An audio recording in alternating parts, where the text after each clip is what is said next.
start. This is how the press conference is going to run. We are going to start with the SAFA president who will give us an overview of what transpired and why we feel we've got a strong case for our match against Ghana. And then we have Bafana coach Hugo Bruce, who will take us through the journey of the qualifiers and the way forward. After the coach, we have Bafana Bafana 4 players, Roshan Deruk, Ethan Brooks, Tebogo Mokoena, and Captain Rowan Williams, who will give us also their overview of the game and how they felt.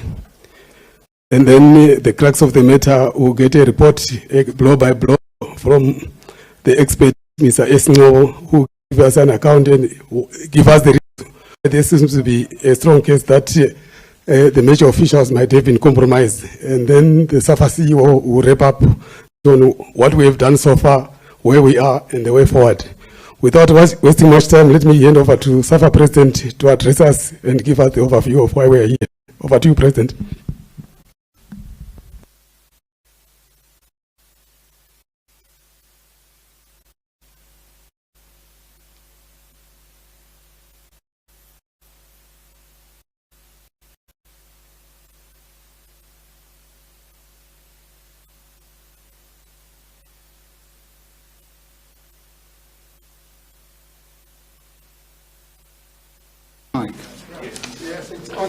Okay. Good afternoon and to all of you. We thought it was important to address you on this matter, a matter which started with the final match, Bafana versus Ghana in Cape Coast in Ghana. But before we get to this match, firstly allow me to congratulate the Mamelodi Sundowns ladies team on becoming the first South African women team to make it to the final of the CAF Champions League. And if they win the Champions League, then they will join a club like Barcelona, who became the first club in Europe to win both the men and the women Champions League trophy. So our thoughts and support is with them, and we want to wish them all the best, representing South Africa, representing COSAFA, and in the COSAFA tournament clearly showed that they are the best footballing team in our region. They heard you. Thank you very much. The second matter is we have the coach here, and we have the captain, Ronwen Williams, here, and then we have the players. We have Roshin here, we have Tebogo Mokoena here, and Ethan Brooks. These are players who participated in the match in Ghana. And you know the journey of these players. When soon after we appointed the coach, after the defeat in Sudan, I think it must have taken the footballing public in this country by surprise by putting a team on the field against Uganda, which was the first post-Sudan match, of players who were almost all first caps, new players who didn't come from the big clubs in South Africa, and there they scored the first victory against Uganda. And Uganda is one of the better teams on the African continent. The team went on to win the COSAFA Cup, and the team went on to be top of the group for the World Cup Qualifiers with 13 points. And if you look at all the other groups, there are some countries that qualified with 10 and 11 points. This team had 13 points and was unbeaten in the round, up now to the final match in Ghana. And so we must give great credit to the coach and the players, and we want to thank them. Helman Kolela, who started the journey against Uganda. Because it was a beginning of a new direction. We saw new energy, new ambition, new fighting spirit, which they carried with them. And they went to Ghana, determination and courage. So we want to thank them.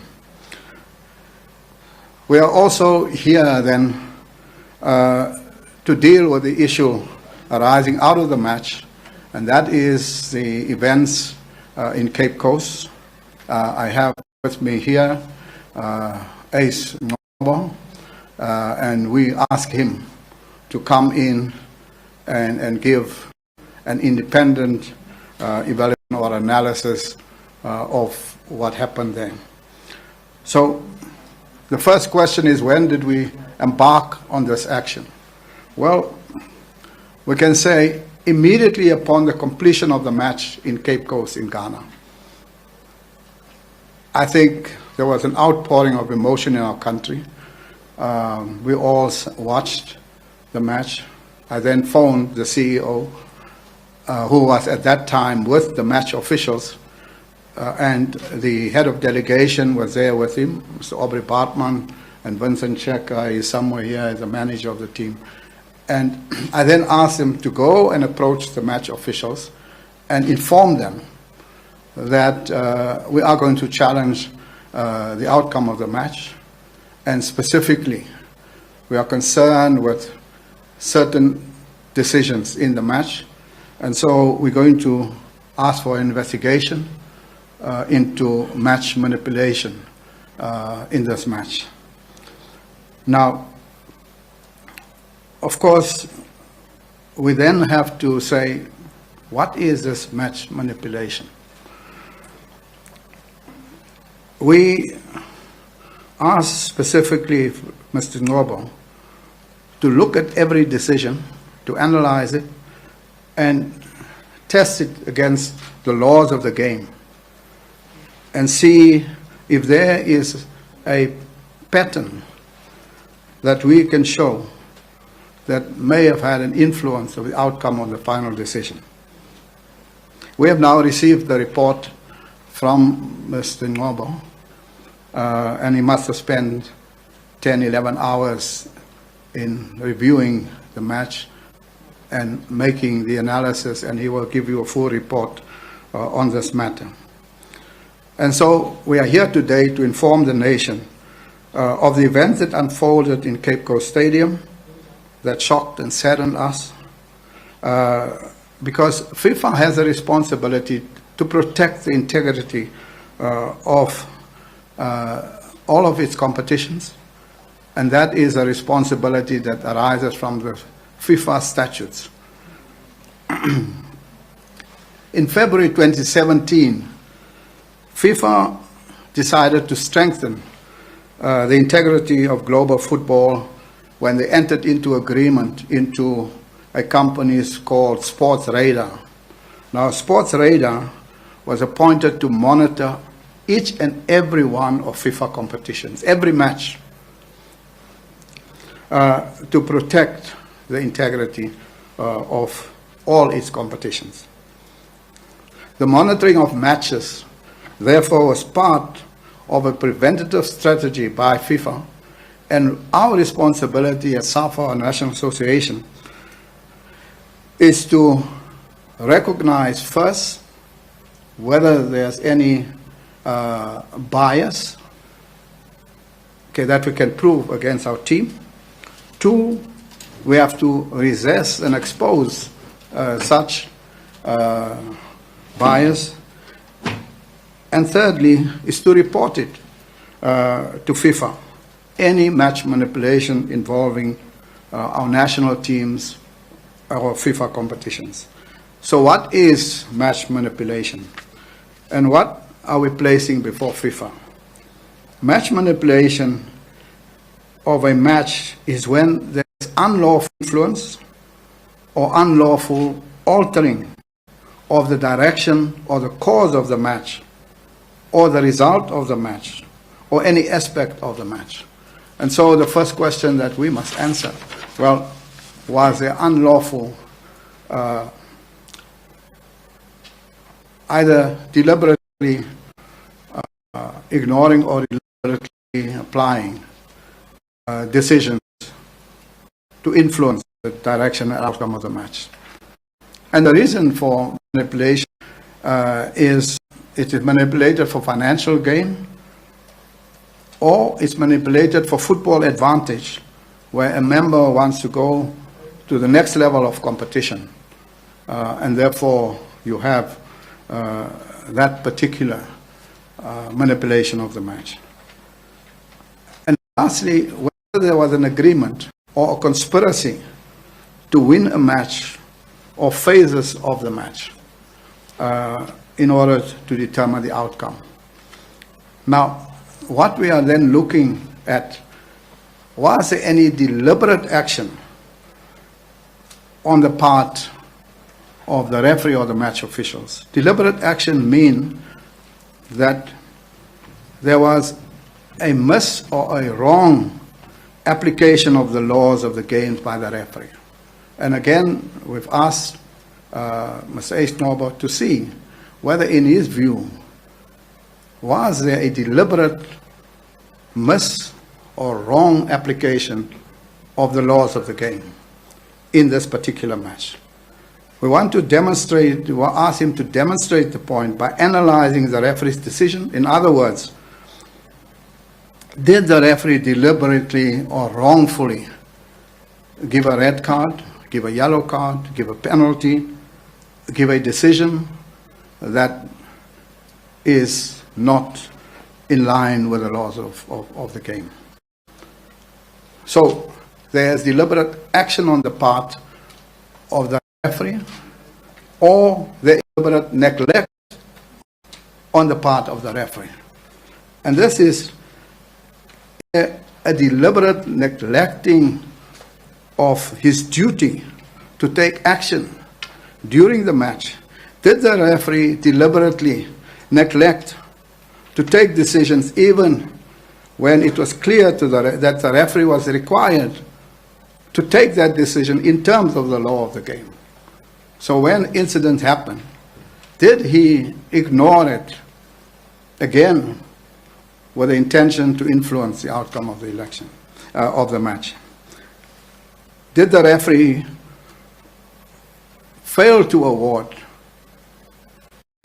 a free kick, a yellow card, a red card, penalty, when it was clear in terms of the rules? He should have done that. Did he deliberately neglect to apply the laws? Again, we ask Mr. Ngobo to look, analyze, and tell us whether there was such a tendency. In other words, we're asking for whether or not there was a confirmed and deliberate bias against Bafana Bafana, against South Africa, in order to have a particular outcome in this match. And he will talk to us. Then, of course, the other question is, was betting on the match? Yes, there was betting on the match. I don't know, do you have, can you put it on there to show them? This is Ghana versus South Africa. Bookmakers, according to them, has put a mistaken favorite and put the other betting there. So it is a fact that there was betting on the match. Now, you see, what we want FIFA to investigate also, because what happens in betting, if I know that in the 10th minute the referee is going to give a penalty, then there's a betting spike just before the penalty is given. And if that happens, that the betting spikes coincide with the decision, then you know. But how is it that there's a betting spike just before a major decision is taken, and therefore people bet? So they knew when to bet, because it's online betting. You sit at home, you watch the match, and you watch the time because you have information. Of course, we don't have the capacity to do that. We've asked FIFA to do that. You don't have the second, but in any case, it's confirmed that there are many, and they express their own views on the question of betting. The last issue is, was the profile of the match such that there were interests outside football? And that again is confirmed, yes. There's huge profile. I don't know. Do you have those? Eh? You don't have it. But you have seen the articles, you are journalists. There was one saying that if Ghana loses this match, there'll be major problems, even for the president of the country, if they lose this match. Then there's another one that says that Ghana will at least get 2 penalties. If not, then we will definitely get 1 penalty. Those things are there. You put it in the media, President. You put it in the media section. Then,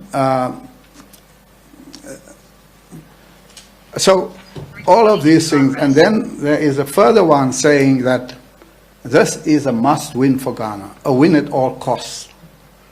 Ghana must win.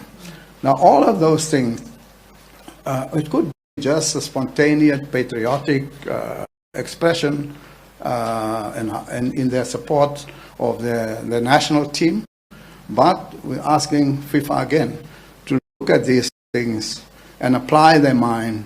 It is normal leading up to this match. So, because what we must know is that this match was a very decisive match, a very important match. And Ghana had only one option, and that was to win.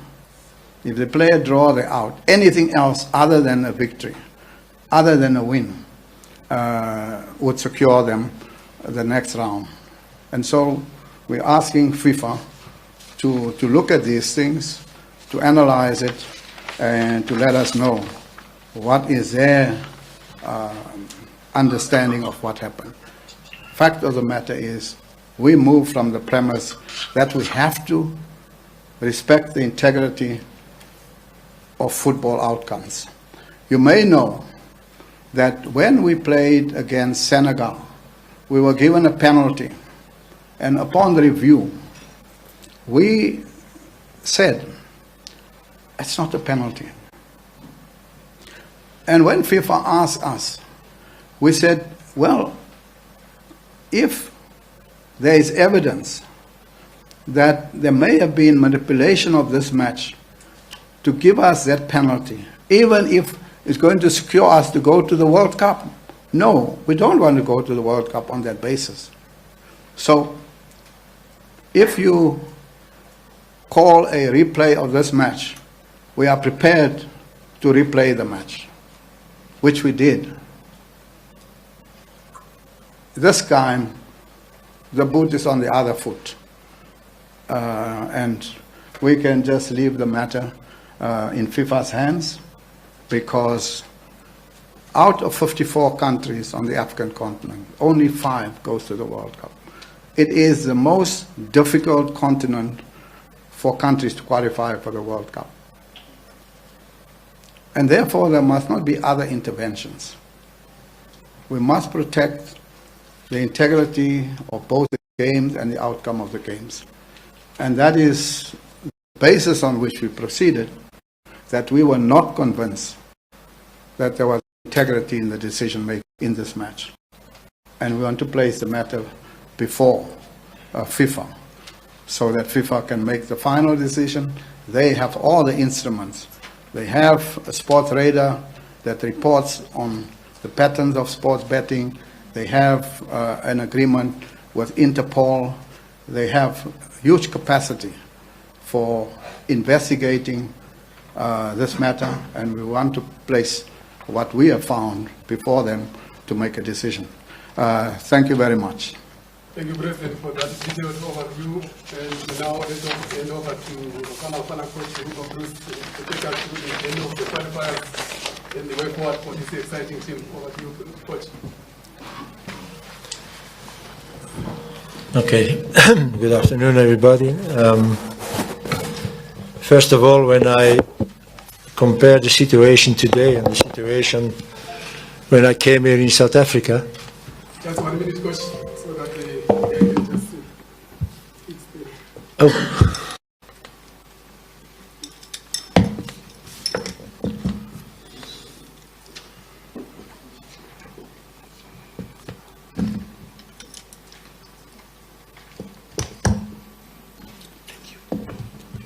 Go ahead, Coach.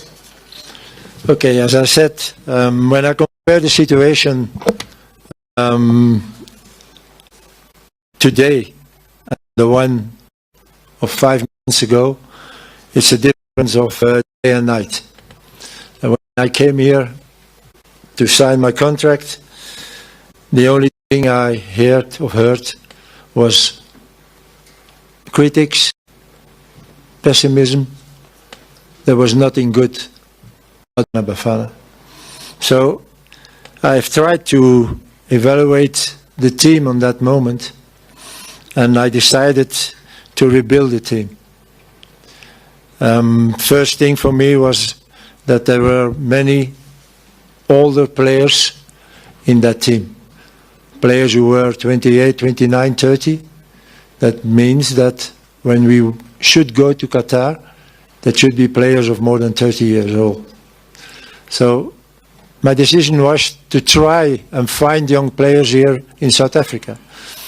Because when I saw the players who were abroad, and I said it already that moment, it's not because you are abroad that you are a good player. Certainly not when you don't play.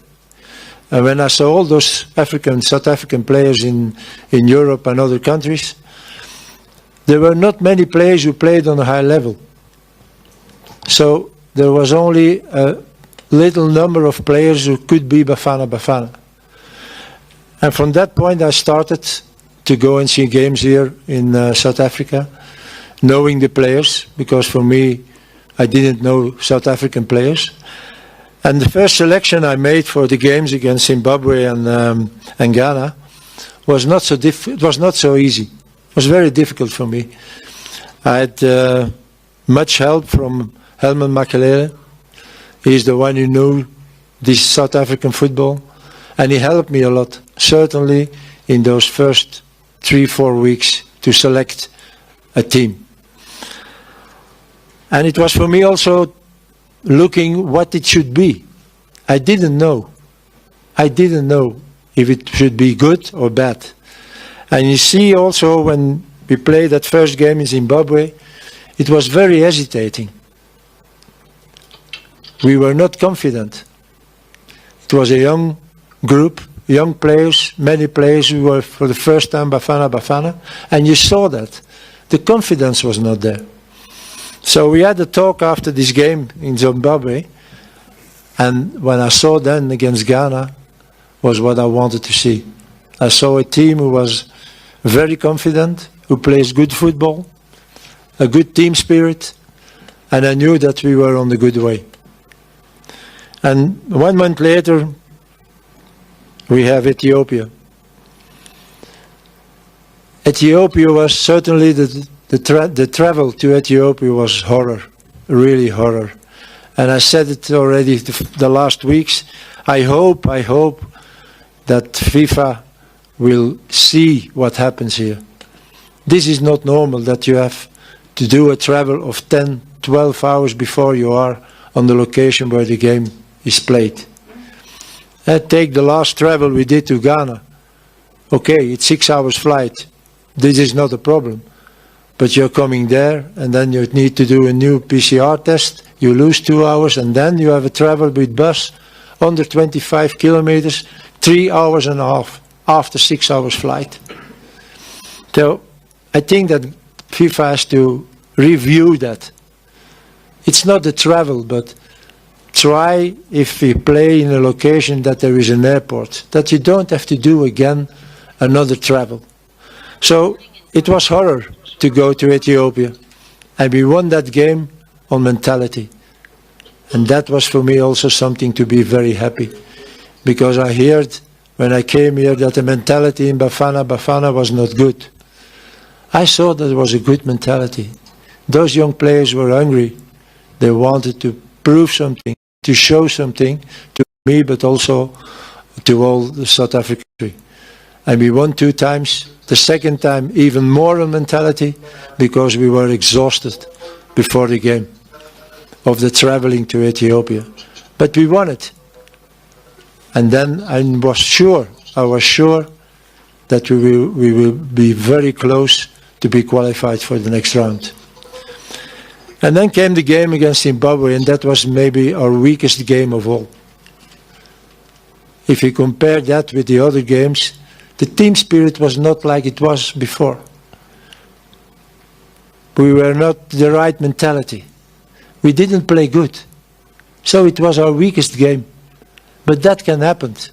And you know, something like that happened always on the wrong moment.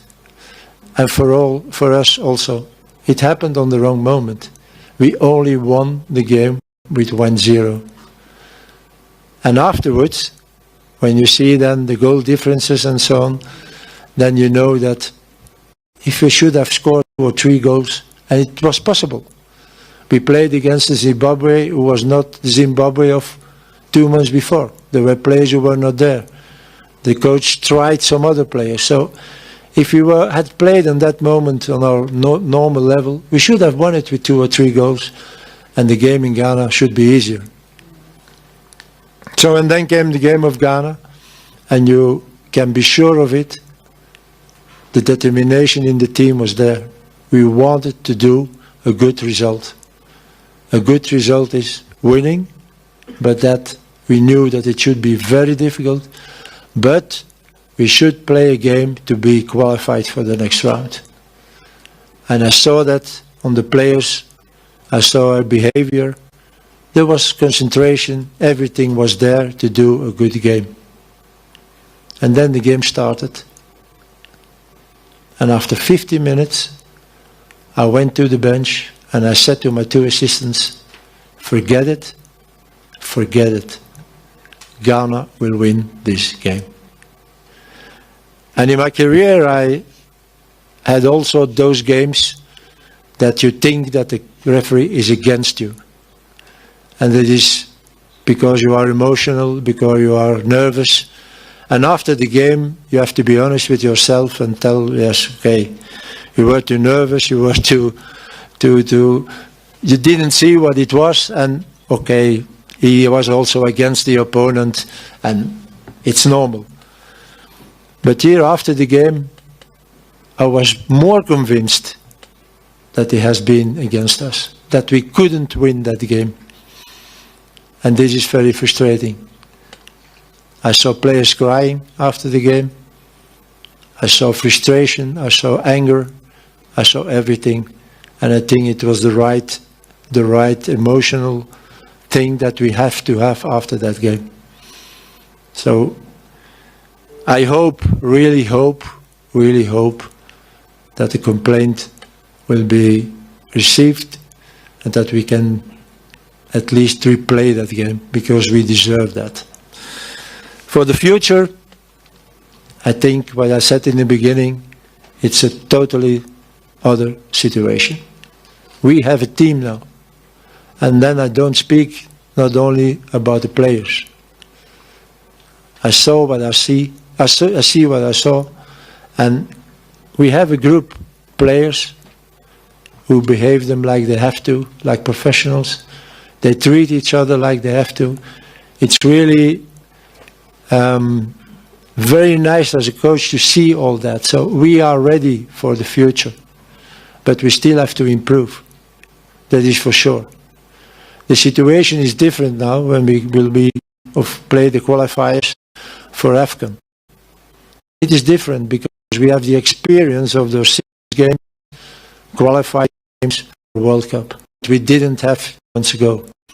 So I think Bafana Bafana is again a team, and you can expect good results. And I expect good results.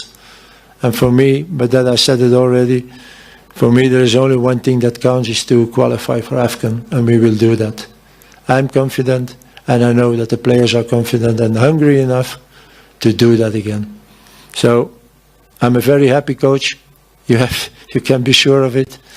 I'm a coach who see what we did, which work we did, and I have to thank for that all the team, not only the players, but also the medical staff, logistic, security, all those players, all those people who are involved with Bafana Bafana. We did a very good job, and again, I'm looking forward to the qualifiers for AFCON. Thank you. Thank you, Coach. I said earlier that we have the Bafana coaches, which are headed by Captain Owen Williams, and we also have defender Rashid Jirok, Kwena, and Ethan Brooks. Just to give us an overview of the game and how they felt and how they are feeling as we are here. Over to you, Captain.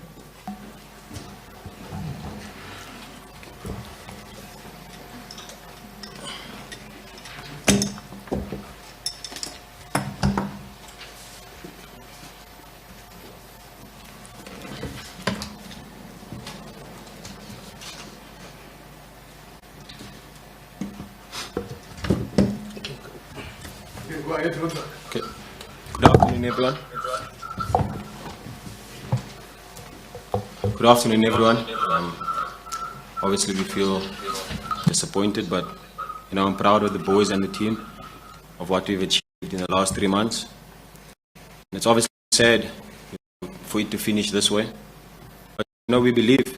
We've got that little belief now that things can be corrected. So hopefully things can be corrected and we can get a fair chance. Because to go out this way, it's not nice. Because what we achieved as a team in the last 3 months is amazing. And for me to be captain of such a wonderful, exciting, it's a massive achievement for me. Coming into camp, you look forward to it, seeing all the young, exciting players, trying to make a name for themselves, trying to get Bafana back on track. And I think we've achieved that, and yeah, just coming to the game, the referee comes to me before the game and says that he's going to book me for time wasting. I already feel targeted, so I already, going into the game with that at the back of my mind, that I'm a target and that he's looking at me. And then throughout the qualifiers, the ball boys did not have the balls in their hand. The balls were on the cones. But in this specific game, the ball boys had the balls in their hand, which was, unheard of, in this qualifiers. And whenever the ball would go out, they would obviously restart the ball very quickly. They would throw it back quickly. But the moment they scored, the ball boys disappeared, as you can imagine. And it took long for the balls to get back. And, I wanted to speak to the ref and tell him that some of the balls are soft. But he didn't want to hear anything about it. He said he'd rather book me for time wasting. So it was a bit of a challenge, so, and I mean in the second half, the ball boys, they really vanished. If you could watch the game again, you'll see me running, looking for, couldn't find the balls, and I swear the ref should have, stamped his authority and, sort it out. And I mean, coming to their goalkeeper, the moment they scored the goal, it took so much time, and not once did I see the referee, speak to him or anything. I think he only got booked in the last few minutes. And I mean, from the 32nd minute when we conceded up until 90, I mean, it's 60 minutes in between. And wasting time throughout, for 60 minutes, and not once did he get reprimanded. Whereas I got reprimanded before the game, before we conceded. For like 30 minutes, he was reprimanding me. And I did not waste time because, like I said, the ball boys kept throwing the ball in.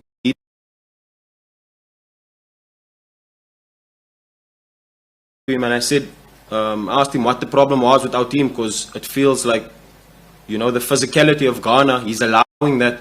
I said that they are playing, very physical and they're not challenging the ball. So he just told me that it's a contact sport. So I said yes, but then that the rules must go for both teams. And he just told me to get away because he'll book me. But in saying that, I'm proud of the boys. We went out there, we fought, we didn't give up.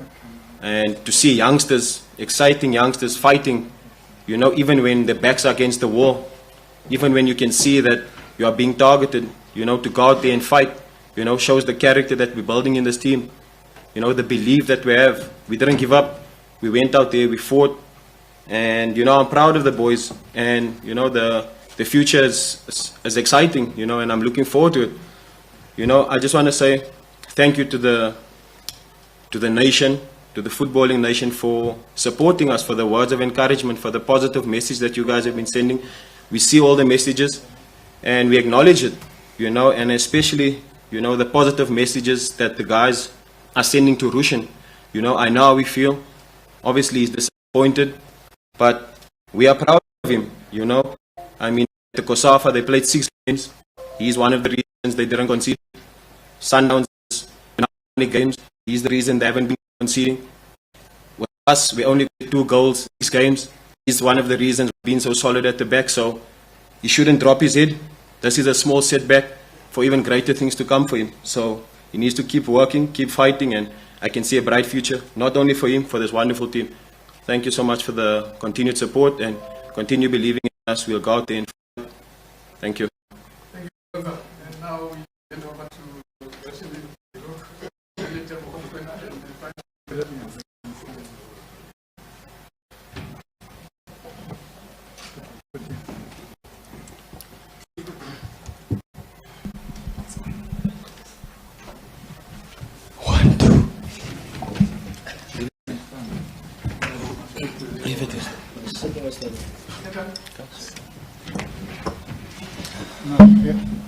After Max, I hear Dominic. Come this side.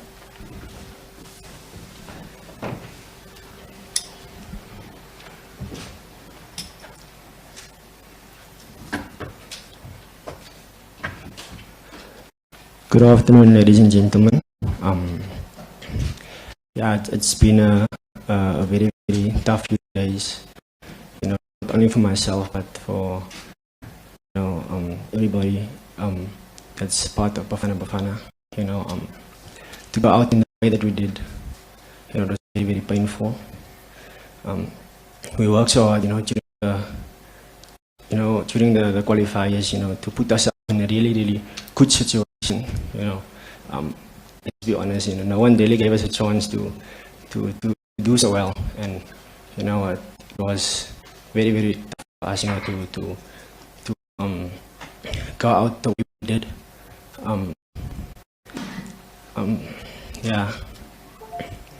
About the game, especially, it was a.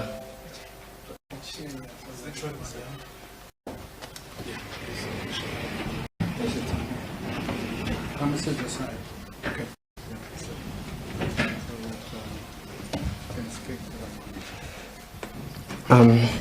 Coming to the game, obviously it was a very, very big game. We know what it would mean to the country if, we qualify for the next round. And we were all ready, we were all excited. We're playing against really top players that's playing in the Champions League and the Premier League, La Liga, and this is what you want for yourself. You want to test yourself against the very, very best players, in the world. And I felt like we did that, but I felt like also, that the opportunity of us, getting a result was taken away from us, because of the decisions that was made in the match. It was so obvious, It felt like the game was rehearsed, like every going on, from the referees to the players, the Ghanaian players, and to the ball boys even, so it was very, very tough for us on the field, to see what was happening. I can even say, from maybe like the first 10 minutes of the game, you already saw that, we're not going to get anything right in the game, but we managed to keep our cool, and we continued to fight, and I felt like we had moments in the game to maybe capitalize, but yeah, I felt like we didn't have a fair chance, and we were robbed, and we deserve, as a player, I feel like we deserve to get a second chance, to play a fair game and hopefully show what we can do. So yeah, I feel like we need to really look into this, because it was heartbreaking, because I know, like I said, what that result would have meant to not only myself, the players, our families, the country as well. So to lose it in that way just really, really broke me. But I just want to say thank you to the support. There's a lot of words of encouragement. There's a lot of people that was messaging me, sending me love, and that really helped the past few days. So I want to say thank you so much.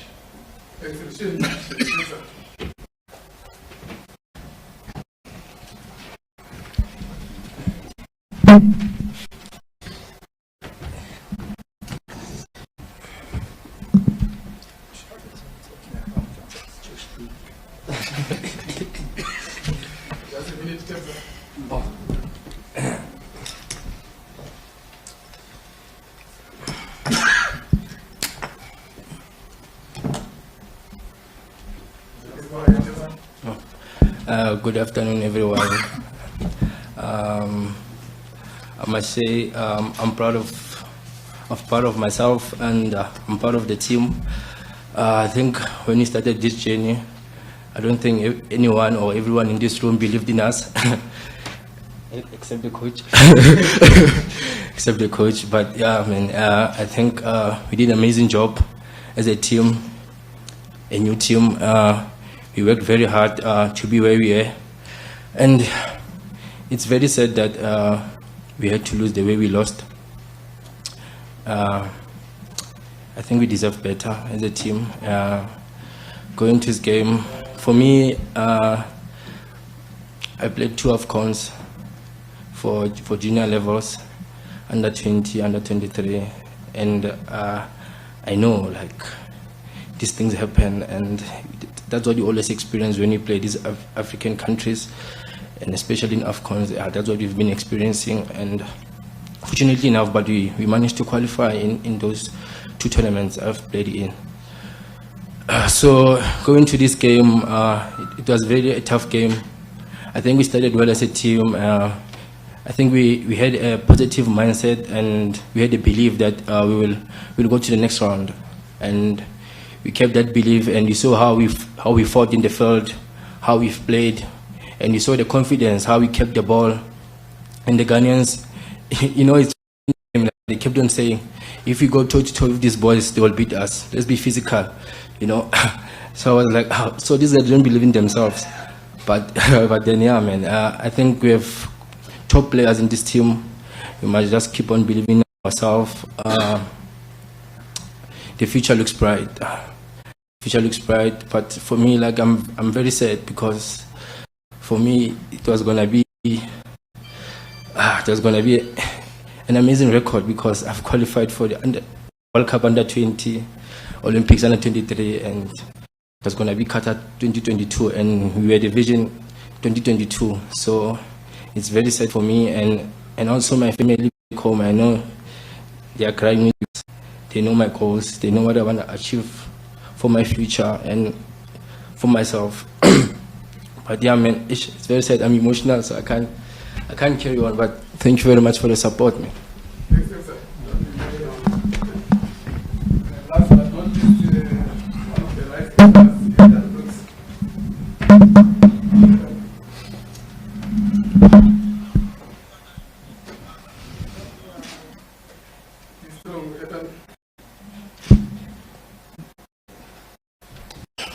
Often, like Ranza, Roshan, and Tebza said, it's a very good squad that we have. Everyone was really confident throughout the whole, qualifiers. And I would just like to say, being one of the youngest in the group, I'm glad I've been a part of this group. Glad to, look up to these guys. And then in terms of, the game, we went out there with confidence, and like Coach did mention, we should go out there with confidence, win our duels. And, me being one of the youngest and the smallest on that field, I did make sure that, I went out there, did my best, and did compete in every duel. So it just felt like with every duel that I did go in, the ref, just turned his head the other way, and it just, for me, it's not nice to see that, giving my all doing that. But like I said, this is a good bunch of players that I've been with, and it hurts to go out like this, but we learn and grow from this. Yeah, thank you. Thank you, Evan. Thank you very much. You can come down, guys. You can come down. Now to the moment we have all been waiting for, and blow by blow account by our expert, Mr. Esimo. Over to you, Mr.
Good afternoon, ladies and gentlemen.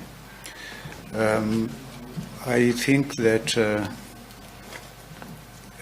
before I delve into the report itself, I should make mention of a few very important background aspects relating to the task that was given to me.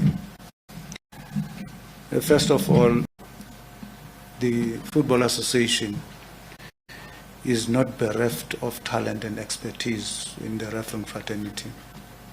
There are many colleagues of mine, former referees, or match commissioners now, some of whom are serving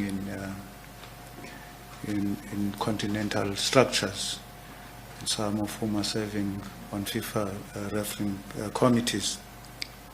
But even a big law firm on internal matters will appoint. The journalists are saying today are too poor. That's what happens when you're dealing with big matters. Even a big law firm on internal matters will seek a legal opinion, which will carry a higher level of independence than when it's developed from internally. So I just wanted to lay that to rest, that there was no lack of expertise within the South African Football Association to carry out this task. Secondly, when the president of SAFA called me at close to midnight on the day of the match, there are certain imperatives that were agreed upon in terms of how to approach this matter to protect both the integrity of SAFA and the leagues that fall under its jurisdiction, including the special member which runs professional football. And one of those is that you can't, as the custodian of football, make a submission that contests a specific decision of a referee, because it's acceptable that errors will be there. And if you are to do that as the Football Association, you are opening up for chaos in the future, when every single club owner, upon losing a match, will then write to SAFA and say, I'm a member club of the NSL. I believe that was not a penalty, so you must order a replay. So we agree that this is not about the penalty incident that led to the goal. And I'm glad that in his presentation, the president stuck to the framework of this submission to FIFA, that let's not speak about SAFA appeals penalty decision. I think I've seen quite a number of reports in that regard. This is not about the penalty decision. This submission is about a firm suspicion, maybe even a conviction now that the report is there, that the match was unlawfully manipulated. And I'm going to prove it, as I have done. And I hope, CEO, that members of the media will be granted unfettered access to this report, because it's not a confidential document. Even the public out there need to know how we arrived at the conclusion. I'm not going to bore you by going through the entire second-by-second analysis. I'll pick a few points from it, but I want you to understand first the approach that we have used. The approach used takes two very important aspects that come from FIFA statutes and the laws of the game. The first one is extracted from the FIFA Disciplinary Code, Article 18, Section 1, which reads thus: anyone who directly or indirectly, by an act or omission, unlawfully influences or manipulates the course, result, or any other aspect of a match and or competition, or conspires or attempts to do so by any means, shall be sanctioned with a 5-year ban on taking part in any football-related activity. Now, the moment FIFA decides that that person needs to be sanctioned because there is verifiable proof that the person unlawfully influenced or manipulated the course or the result of the match, then it goes without saying that the result of that match becomes null and void. That's the first important point we need to look at, because you can't sanction a person for unlawfully manipulating the result and still that manipulated result as an official result. So we're hoping that by proving this manipulation, FIFA will then take the appropriate action. There's an automatic ban of 5 years, which can be extended to a life ban in extreme circumstances, as Article 18.1 stipulates. Now, this is tested against the powers of the referee, and especially relating to decisions of the referee as stipulated in Law 5. The decisions of the referee regarding facts connected with play, including whether or not a goal is scored and the result of the match, are final. That's Law 5. The decisions of the referee and all other match officials must always be respected. Now, this is a very important aspect in the laws of the game, so that we don't have chaos in football, that every time there's a particular decision of the referee that you disagree with, you must challenge that decision of the referee. So what we have done here is not to look at just the correctness or otherwise of a referee's decision and its particular influence on the outcome of the match. What we have sought to do as a strategic objective of this task is to prove that there was a definite pattern of bias. As the President eloquently spoke to this matter, a definite pattern of bias is clearly a deliberate process which manipulates or influences the course of the match. And if you are able to manipulate the course of the match, you will then have a direct bearing on the outcome of the match. It goes without saying. Because if we focus only on the penalty, then we are only looking at the result of the match as 1-0, that the penalty was scored. But if you look at the pattern of bias, it will clearly prove to us that there was virtually no way that South Africa could have scored a goal in that match. And I'll proceed to prove that to you.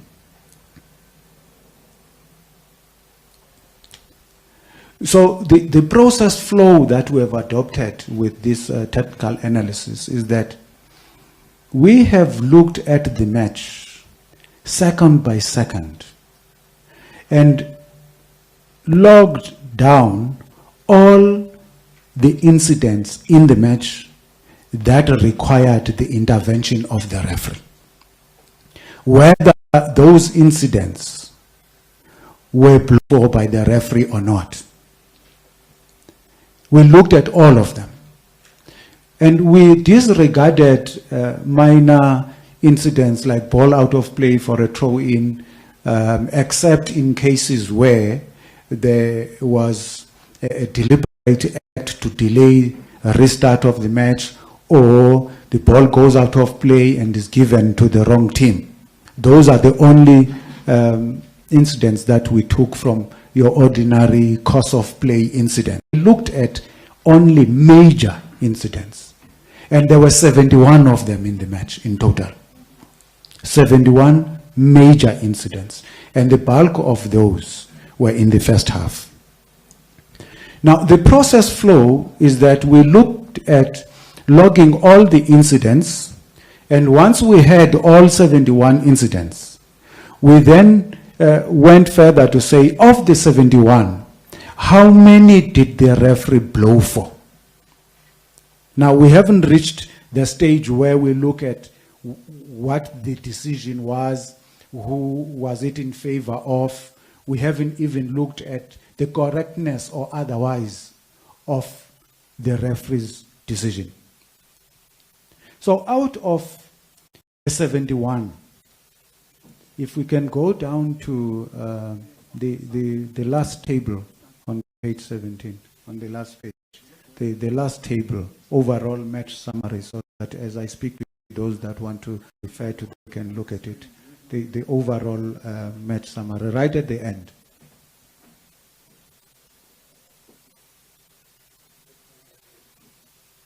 There will be 3 tables at the bottom, one for the first half, one for the second half, and there will be one captioned overall match summary. Yes. Pull it up, please.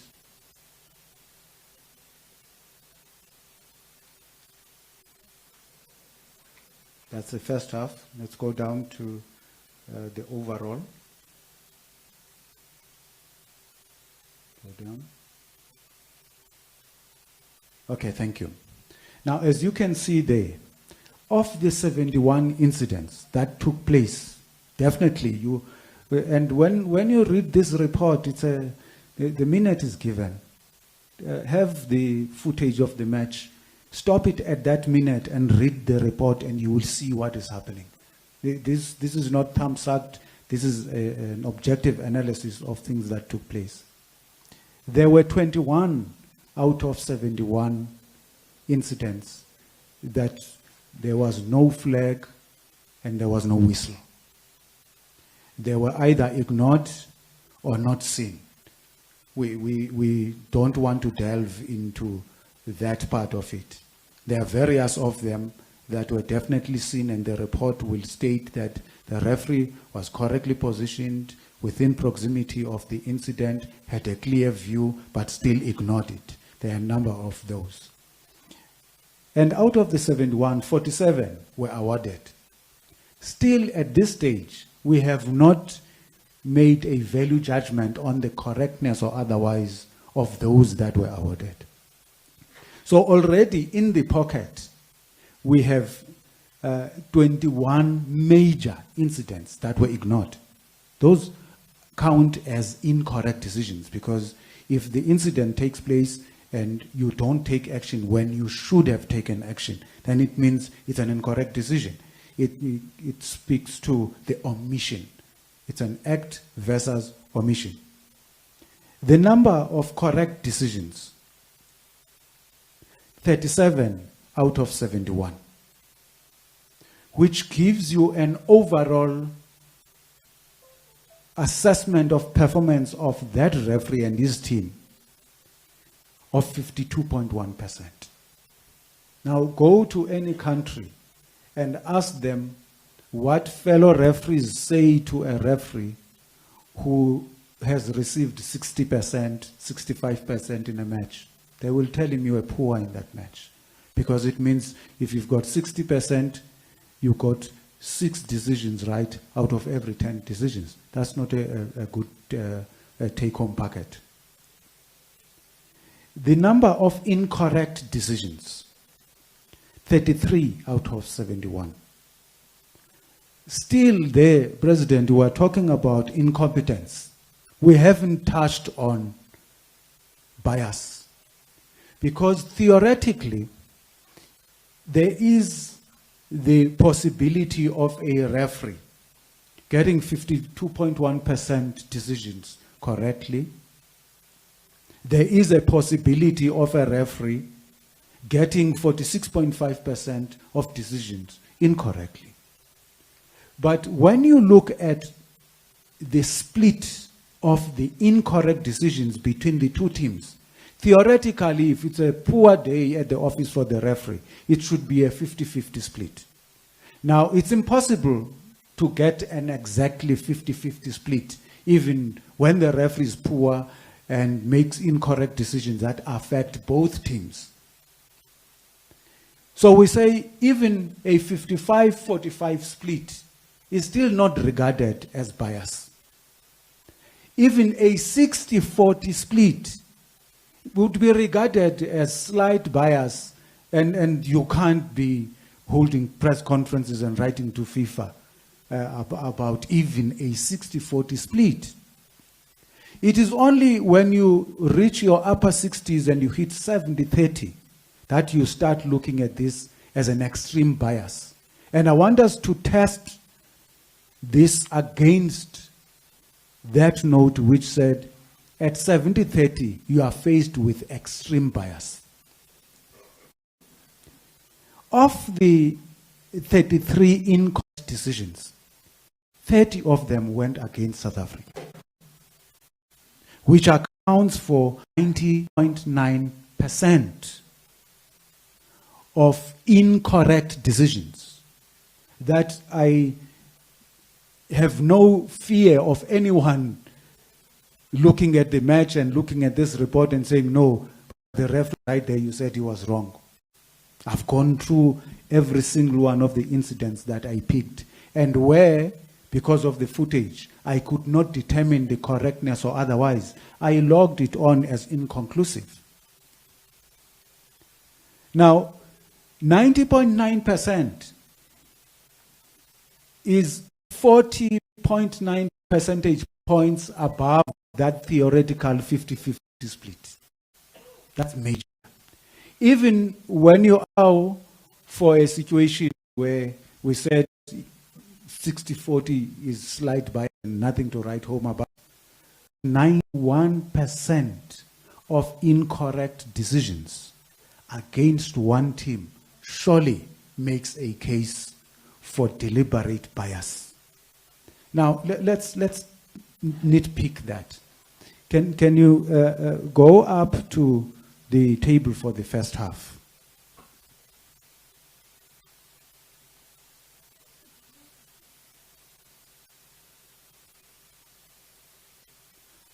Now, if you look at that table for the first half, and we are focusing purely for this next minute or so on the performance of the referee, as depicted by the number of spot-on decisions. In the first half, out of 45 major decisions, he got only 17 correct. And that's 37.8%.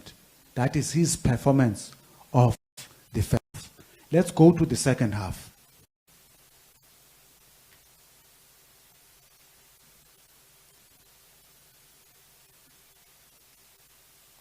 Let's go.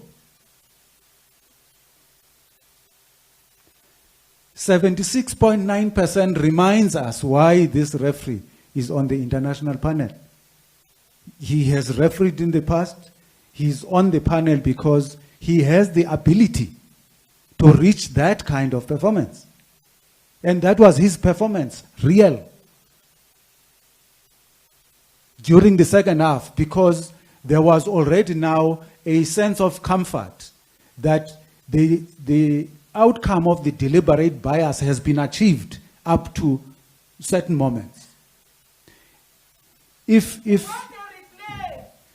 you go up to up the table now, let's go up to where we end the incidents. We'll come back to these tables because I need the members of the media to understand where we are. Just go up. I'll tell you when to stop. Do that. Do that. Okay, hang on. Go up again. Go up. I want to go to where the second half starts. Okay. Go down. Go down. That's where the first half ends. Go down. I'll tell you when to stop. Okay. Now, incident number 46. Remember, we said there were 45 incidents in the first half. Incident number 46 takes place in the second half. Minute 46, 12 seconds. Right? Now, I want you to slowly scroll down. Look at the green color on the right-hand column. Now, we're suddenly having a referee that is getting every single decision spot on in the match. That's the second half. The same referee that was getting almost half of the decisions incorrect in the first half is now all of a sudden getting them correctly. Scroll down. There is a moment in the match, and I know the technical report of the coach will touch on this. Go down, because we're still on spot-on zone. Round about the 75th minute, stop there. When there's a renewed vigor on the part of the Bafana Bafana players realizing they were losing this thing, let's now push. Again, the incorrect decisions start. Scroll down, you'll see. Again, there's a number of incorrect decisions. In fact, in the second half, ladies and gentlemen, in the second half, there were only 5 incorrect decisions. Only 5 incorrect decisions in the second half. 5. But all of them were against South Africa. All 5 of them. Not even a single incorrect decision in the second half went against Ghana. In that. So, when we get a pattern of bias, and when you read this report, you will see instances where there were free kicks that were awarded in favor of South Africa. At moments in the game when allowing the advantage would have led to a promising attack. Several of them. They are logged on as correct decisions because indeed there was a foul on the South African player and the free kick was awarded. So when we look for pattern of bias, we look at the conduct of the referee not only in terms of the incorrect decisions, but at critical moments when he should have allowed that but did not. Because when you look at those specific moments, the Ghanaian defenders were far outnumbered. Promising attack, instead of giving the advantage, let's pull them back so that we give them an opportunity to regroup. So, as things stand, having given the draft report to other colleagues, highly respected commissioners, respected former referees who are still part of the system at whatever level. And I chose at least one of them that I know is a super apologist for referees. You know, I love the referees. They are my family. But I'm not going to apologize or condone poor performances. I gave it to him and said, I know you're very protective of refereeing decisions. You always find ways of saying no, but the referee was correct even when the referee was wrong. 90.9% in my report points to the number of incorrect decisions that went against Bafana Bafana. which gives us 91% bias against Bafana Bafana. This man brings back my report. He has indeed dropped that percentage. And I knew it would come back dropped. But he could only drop it as far as 89.7%. Now talking about a person who is very protective of referees and always wants to attack me. After my show, I know before I go to bed on Monday nights, he will call me and tell me, no, you can't say the referee is not spot on. That's the kind of person he is. He could only drop that percentage of bias to 89.7%. So I'm very comfortable, members of the media, that what we are giving you here, if you can go down to the conclusion of the report in bold at the bottom of the report.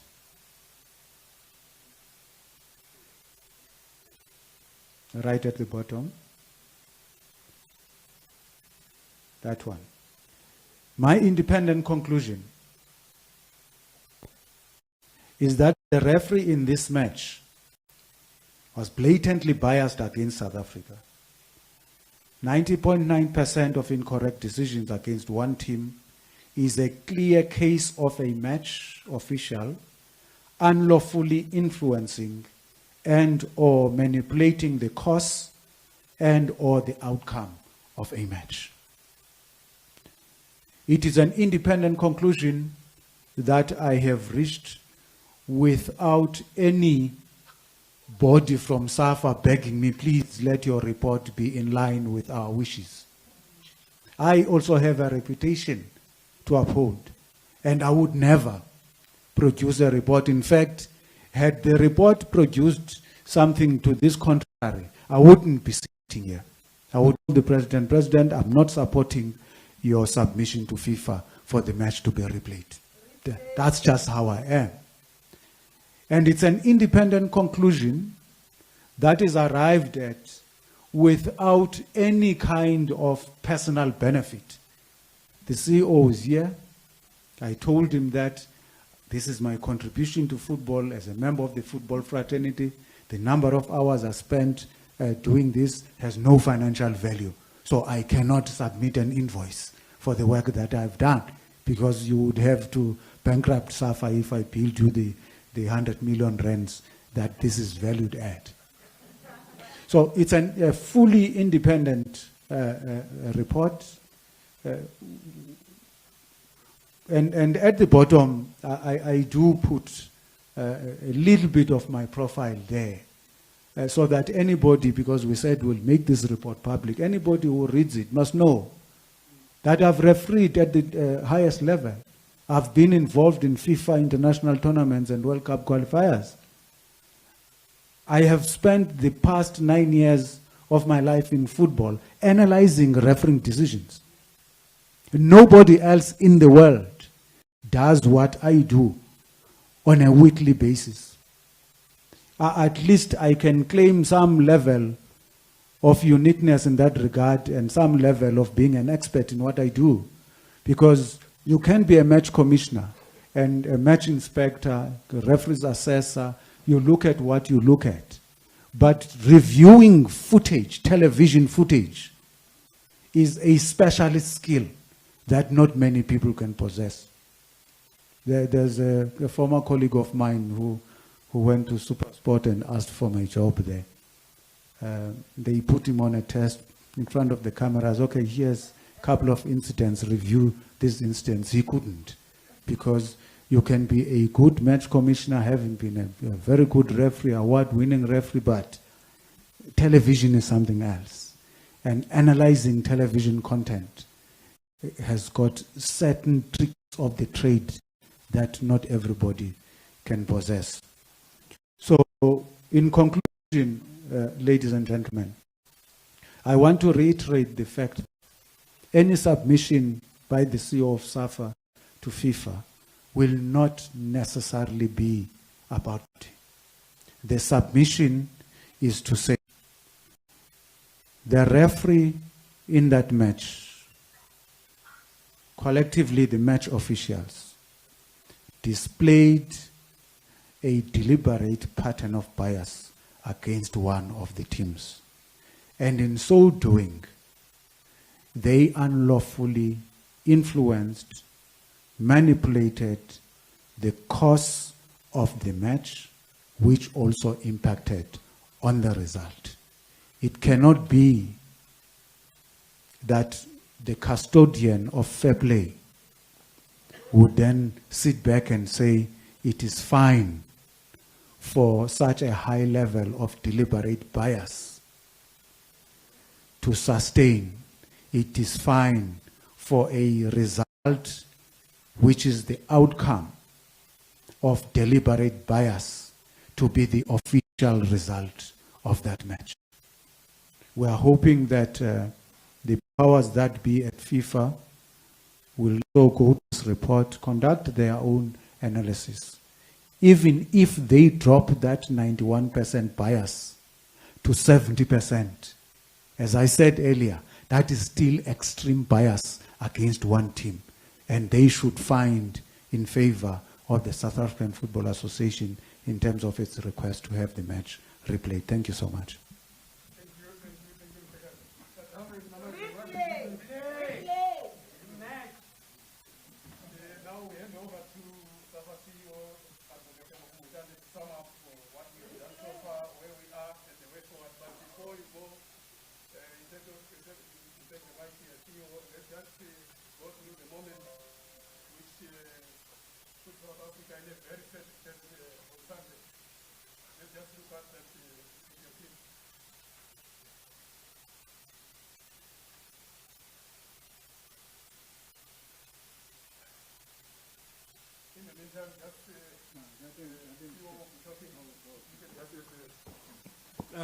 Thanks, Mr. Chimavi, and good afternoon. Hold on, Theo.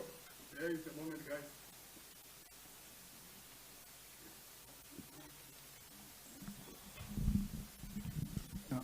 I think, Dominic, we made it clear. Our position is not about the penalty. Our position is about the performance of the referee in the entire match. So, again, we must not divert that we are raising the issue of the penalty. We are raising the issue of the performance of the referee. That is the issue. So this is neither here nor there at this moment in the context of our approach to FIFA. Thank you, President. Over to you, SAFA CEO, on what we have done so far, where we are, and the way forward. Thanks, Mr. Chimavi, and good afternoon all. I think first one must just touch on difficulties which the coach has touched on, because these players and the technical team have gone through the worst. First, you had to go and play in Ethiopia when there is war in Ethiopia. 600 km away from the stadium we were playing, there was war. These players still went there and played. We went to Ghana. Ghana deliberately made the Accra Stadium to be their alternative. It does not have issues. We went to Ghana and had to travel. At least we were lucky because we got an escort. Zimbabwe says after they played Ghana there, they were not given an escort, and the traffic is a nightmare. But also what will be writing to both CAF and FIFA is how these all issues were treated, because then Ghana is not taken to the same place we went. When they are to play Ethiopia, the stadium of Ethiopia then does not pass the test, just hardly a month after we played there. Ethiopia asked for a stadium. They write to us on a Thursday night we receive a message from CAF to say if you don't confirm the stadium tonight, they will play in Ghana. So those are the kind of challenges the coach has spoken about, which we'll deal with when we address our issues with both CAF and FIFA and looking at the future, as the coach had said. What we did up to this point, immediately after the game, together with the HOD, Mr. Batman, and the manager, Mr. Tseka, we approached the match commissioner, who was from Nigeria, and raised with him that we are not happy with the game, and we want him to record in his report that we are putting a formal complaint not against any specific decision, but overall the conduct of the referee, because it was our firm belief that the penalty issue is not an isolated incident. And we are happy that the report, the independent report, has confirmed our suspicion that it was not just an isolated issue. And the match commissioner had said he will put it in his report. Then the next day we wrote to both CAF and FIFA lodging our formal complaint. We have up to this far received a confirmation from CAF that they've received our complaint and is getting the attention, and we are waiting to hear from FIFA. We have informally heard through the media that they are looking at it. We have not yet got anything official from them, but we will be supplying them with more information like the report, this independent report which we have seen, and we'll keep the country updated with whatever is happening. Thanks, Mr. Chimafi. Thank you.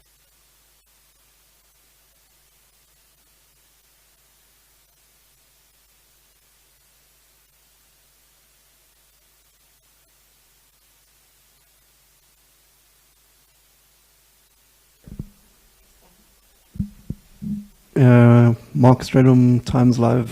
Mr. Spot-on, can you just tell us do you have an idea how much time you spent reviewing the material to put together your report? Was it 5 hours, 10 hours, maybe just of reviewing the match? Not necessarily writing the report, the amount of time you spent reviewing. President, can I ask, you mentioned betting. Will SAFA consider hiring its own investigator that has experience in betting matters to look for a link there? Thank you.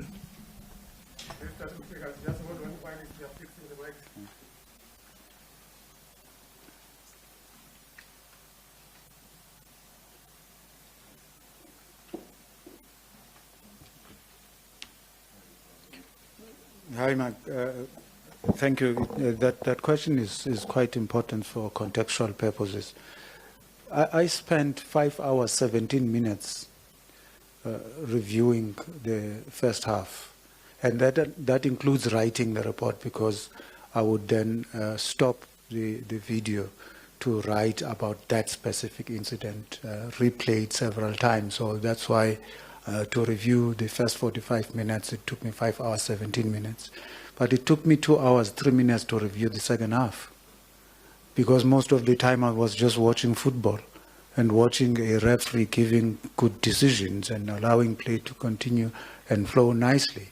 So it took me less than half the time to review the second half than I did with the first half, because, as I said, there were only 5 incorrect decisions in the second half, and most of them were towards the end of the match, when we had about 15 minutes left to play. So that was the time split between the two halves.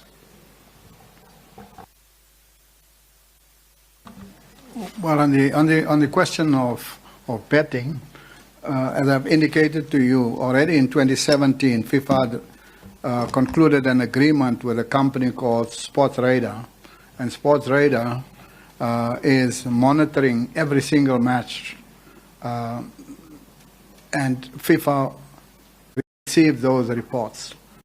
And so in the investigation, we asked them to also look at the aspect of betting. And I'm sure they must have the reports already. They received those reports promptly from Sports Radar.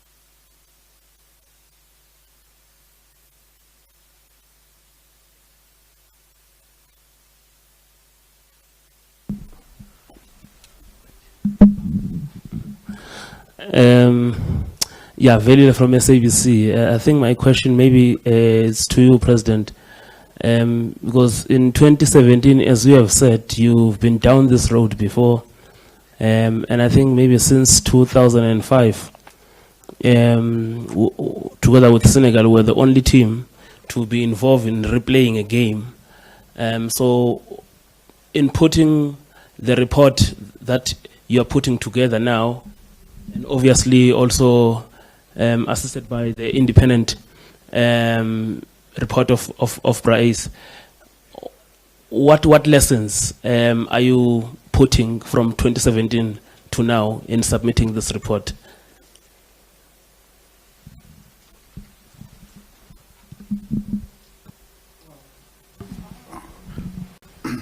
Well, I think we've already indicated to you that when it comes to match manipulation, our experience with FIFA is that FIFA acted quite decisively.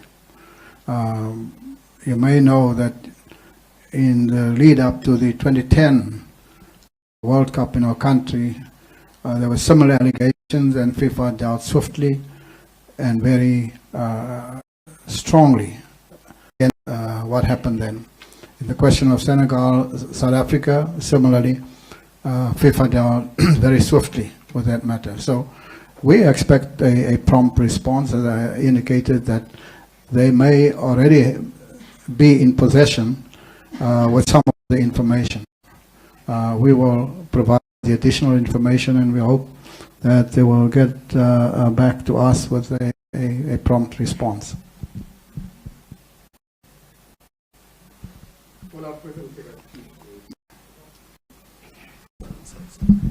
Yes, Bryce, just on your, because Mr. Ndiaye is one of the candidate referees for Qatar next year.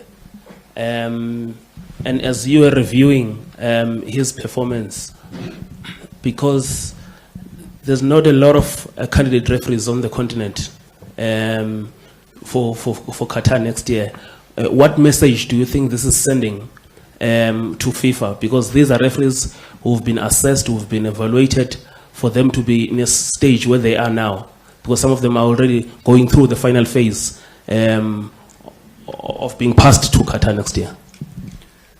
Look, my stance is very simple. As Africans, we want a bigger slice of the World Cup cake, be it in the slots that are given to participating nations, be it members that represent us on the refereeing panel.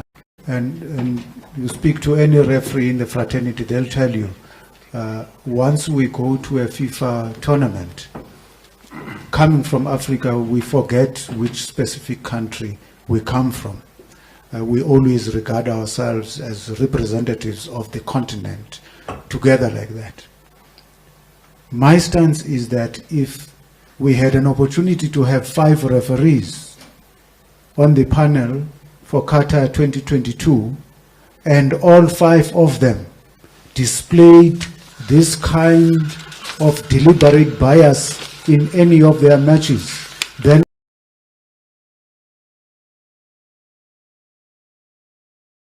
Qatar 2022. If there's only one referee who has stayed deliberate bias, as we have now discovered at least one of them, he does not deserve to go there, because you can't take somebody who makes it his mission to unlawfully manipulate, match and influence its outcomes to the highest stage in the world. The World Cup is a very powerful tool for social cohesion the world over. It can't be given and placed on the shoulders of people who show lack of integrity. So we would not expect him to form part of the panel. I think the painful part is this, and based on its analysis, the referee that handled the foul could never be considered in any World Cup or even a qualification match. The referee in the second half can be considered. So it depends on which referee you want to send. The one in the first half, you can definitely not send him. But this is the problem. How is it that one person with the same level of experience can have such contradictory application of the mind and application of the laws of the game? It leads to lack of integrity, possible dishonesty, manipulation, and so on. And if that is caught, then that person also similarly can never go to the World Cup. We cannot subject any other nation to what we have found here. Thank you, President. We will take the last two questions.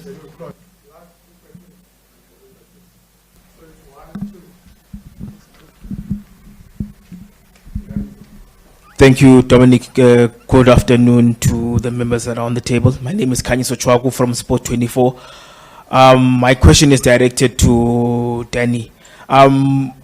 Ngobo's report, as they said, has pretty much put, to quote the words used on Twitter, that it's made Rassie Rasmus's similar complaint in the British and Irish Line series look like it was a high school project.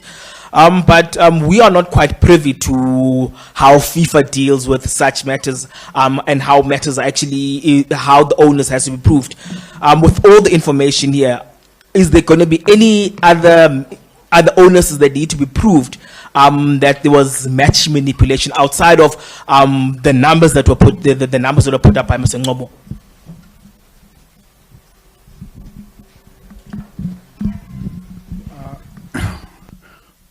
Well, I don't know what else you are asking for. He's already told you.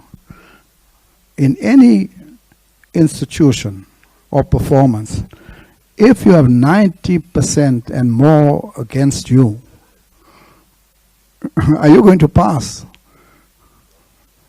No. You fail the test of integrity, of bias. Those things are confirmed by those percentages. So I don't know what else we must prove. We've proved on a percentage basis, and he made analysis on an incident by incident basis, that there's overwhelming evidence to support that this decision cannot stand. I don't know what else. Do you think of anything else that we must give to FIFA? Yeah, no, President, I think that the guidance that we can give so that when you report on this, you report correctly, is let's focus on what Article 18 says. FIFA has a framework of dealing with this, and it doesn't relate to a financial inducement, because I think that maybe where your question would be inclined towards, to say, do we need to prove that there was a financial inducement or any other benefit that accrued to the referee in order for him to act in this fashion? That is not even an interest of ours. If there is such an inducement, it's for FIFA to investigate and deal with it. And Article 18.1 will then look at the lifetime ban for such an individual rather than the automatic 5-year ban. What we are focused on is manipulation of the course of the match, which impacts on the result of the match, either by an act or an omission. And that's what we've been able to prove. And that should suffice for FIFA to make a finding on this matter without requiring any additional material.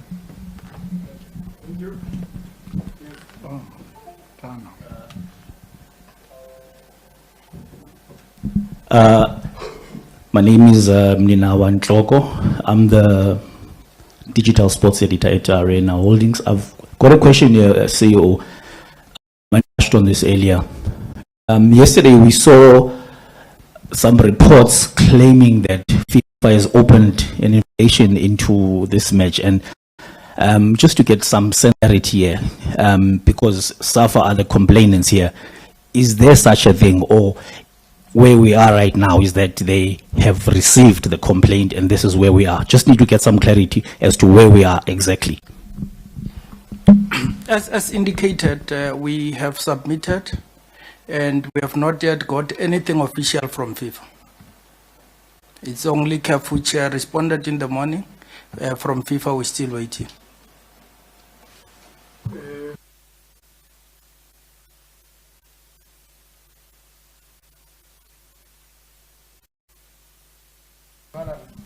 Thank Thank you so much. Temba Shavala, Joseph, I'm Sports. I just need to find out from you, President. I'm looking at Mr. Mutsipe from where I sit. He's the CAF president, and this happens under his watch, that his country gets to go through such terrible times within the CAF environment. Have you spoken to him about the latest matters that have happened, and what is his stance as a South African, if he has spoken to you or the CEO? No, I have not spoken to him about this matter. He is the president of CAF, and therefore is the president of South Africa.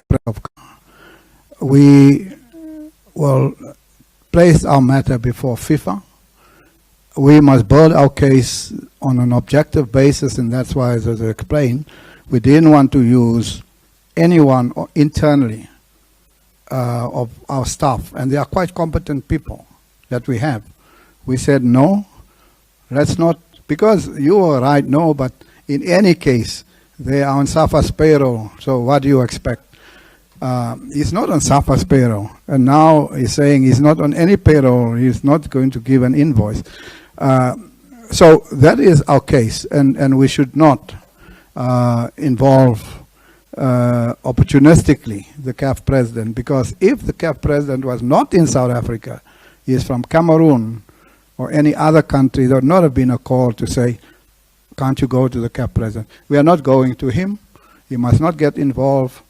We are a member of CAF, we are a member of FIFA, and we hosted the World Cup. We can fight our battles. That you know.